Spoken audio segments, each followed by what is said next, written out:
Ladies and gentlemen, before starting my speech, I want you all to believe in me and all close your eyes. Now, start and imagine that beautiful, wonderful capital city of England, London. Just thinking about it for a while, thinking like you are walking along the streets and looking at all that beautiful buildings. And now, please open your eyes and look at that picture that I have right over here. This is normally the way we think of London, that beautiful capital city with that high Big Ben Tower over there and that gorgeous London Eye that could give us the wonderful view of the whole city. We often think of London as the final destination, and this is good, right? But when I give you this picture, this is the refrigerated truck. I think you can immediately think of what has happened recently. 39 Vietnamese people who wanted to go to London as their final destination of happiness unluckily passed away inside the refrigerated truck on their way to London illegally, and that was sad. And I used to think that the whole purpose of life was pursuing happiness. Everyone said the path to happiness was success, so I practiced hard for those shining medals, for that high prizes, and that beautiful, wonderful report card. But instead of ever feeling fulfilled, I was anxious and adrift. But I wasn't alone, because that was the problem of all of my friends. So eventually I decided to work on the problems with my mother, who used to be a positivity psychologist, to learn what makes people truly happy. And what I learned from her has completely changed my life. Study has shown that when chasing happiness, people can become unhappy. But what really struck me was this: the suicide rate has been rising around the world, and it even reached a 30-year high in Asia. Even though life is getting objectively better by nearly every conceivable standard, more people feel hopeless, depressed, and alone. There's always an emptiness gnawing away at people, and you don't need to be clinically depressed to feel that. Sooner or later, I think we all will have a wonder, is this all there is? And at that point, I stopped and questioned myself, is there more to life than being happy? And what's the difference between being happy and having meaning in life? That's where my mother stepped in. As a psychologist, she brings me around Hanoi to meet many of her friends who are experts, and I have figured out that most of them define happiness as a state of comfort and ease. Meaning, though, is a lot deeper. A renowned psychologist, Martin Seligman, said that meaning comes from belonging to, serving something beyond yourself, and developing the best within you. Our culture is obsessed with happiness, but I came to see that seeking meaning is the more fulfilling path. So here we have the question, how can we each live more meaningfully? So to find the answer, me and my mom have spent a month asking different people from different aspects of life and read through hundreds of pages of psychologies. And in the last November, when I got the chance to go to the tournament of champion of an academic decathlons for international scholars at Yale University, so here are some pictures of mine at that university, I got the chance to meet many experts to ask about philosophy, neuroscience, and psychology, of course, to ask about which are my favorites, and all related to my concerns about having meaning in life. So by bringing it all together, I finally come to a conclusion that there are what I call 4 pillars of a meaningful life, and we can each build a life of meaning by simply build one or all of those pillars in our life. So now we're moving on to our very first pillar, which is, belonging.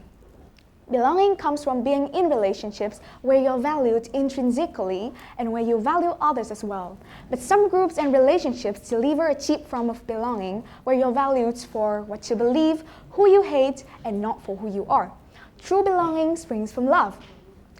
And when it lives a moment among individuals, and it's a choice, which means you can choose to cultivate belongings with others. Here's an example. Each morning, my friend Annette come and buy some breakfast of a street vendor right next to our school. But they don't just conduct a transactions though. They spend a moment to come, sit down and talk and treat each other like humans. But one day, Annette didn't make the right change, so she decided to went to the nearby store and bought something she didn't need. Even though the vendor has told him that there's nothing about that, he's okay. But when Annette gave the money, the vendor drew back. You know what? He was hurt. He was trying to do something kind, but Annette had rejected him. I think we all reject people in small ways like this without realizing it. When in our life, and I do, I'll walk by someone I know and barely acknowledge them. I'll look at my phone when someone's talking to me. These acts devalue others. It makes them feel invisible and unworthy. But when you lead with love, you are creating a bond that could lift everyone up. And for many people, belonging is the most essential source of meaning. But for other people, is the second pillar of the meaning, which is purpose. Now, finding your purpose is not the same with finding the job that makes you feel happy. Purpose is less about what you want than about what you give. My aunt, who is a doctor, said, "My purpose is healing sick people." Many parents told me, "My purpose is raising my children." So here you can see that the key in purpose is using your strengths and ability to serve others. Of course, for many of us, we can find our purpose at school and at work because that's how we contribute and feel needed. But you don't necessarily need to find one because it's just one of the pillars. But there's a thing you need to know. Without something worthwhile to do, people flounder. And when you have your purpose in life, it gives you something to live for, some why that drives you forward. And now we're moving on to our third pillar, which is also about stepping beyond yourself, but in a completely different way, transcendence. Transcendent states are those rare moments when you're lifted above the hustle and bustle of daily lives and when your sense of self fades away and you feel like you are connected to a higher reality. For one of my friends, it appears when seeing a piece of art. For one another, it appears at an amusement park because that's what they feel fun about. Personally, I'm a music person, so it often comes when I'm singing, playing instruments, or sometimes even when I'm writing. But this transcendence actually works. A study has students look up to 200 feet tall eucalyptus for a minute, and after that, they are more generous, and when it comes to help other people, they are more kind. So now we have the belonging, the purpose, and the transcendence. Now, last but not least, the last pillars to build a meaningful life, which I've found tend to surprise people, and it's the storytelling, the story you tell yourself about yourself. Normally, people don't always realize that they are the authors of their own story and can change the way they're telling them. Your life isn't just a list of events. You can edit, interpret, and retell them the way that you want, even if you're constrained by the facts. One of my friends named Dee, who was seriously injured playing basketball, that didn't allow him to walk 3 months after that. After that injury, he told himself, "My life was great playing basketball, but now look at me." People who tell stories like that, "My life was great, now it's bad," tend to be more anxious and depressed. And that was Dee for a while, but eventually, with time, he started to weave a completely new story. So his new story was, "Before the injury, my life was purposeless. I partied a lot, and I was a pretty selfish guy. But this injury has made me realize that I could be a better student, like what I should have been." So right now you can see that the small edits to the story can completely change one's life. Soon after he told himself that, he started studying. And from the top naughty students of the school, he became one of the most excellent ones, and he became an amazing school's leader in almost every aspect. A psychologist, Dan McAdams, called this a redemptive story, where the bad is redeemed by the good. And he also showed that people who live meaningful lives, they tend to tell themselves stories defined by redemption, growth, and love. But here's the question: how can we change our stories? This is pretty hard. Some people choose to meet therapists to ask for help, but you can do that on your own too, just by reflecting on your life thoughtfully, see how your defining experiences has shaped you, what you lost, and what you gained. And that was what Dee did at that moment. And you just can't change your stories overnight. It might take years, and it could be painful. But by embracing those painful memories, you will be able to create new insights and wisdoms, finding the good that sustains you. So now we have the belonging, purpose, transcendence, and storytelling. Ladies and gentlemen, right now I'm asking you a question. How many of you here think that you have built all of the pillars and you're living in a perfectly meaningful life? Please raise your hand. No one, or very few, right? Luckily, I am fortunate to be surrounded by all of the pillars.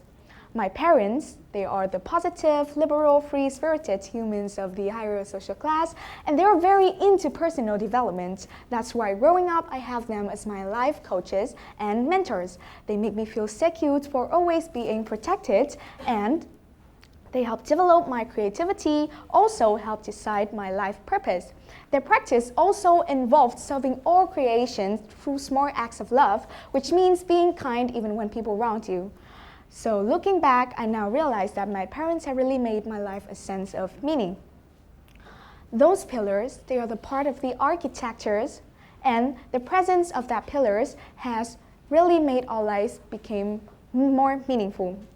Of course, the same principle applies in other communities as well, even the good ones and the bad ones. Gangs, cults, those are the cultures which successfully built all of the pillars, and definitely has something people want to live and die for. But that's exactly why we as society must step in and offer better alternatives.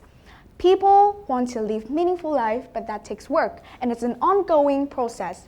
Sometimes people can get off track, and whenever that happens to me, I remember a strong experience that I had with my grandfather.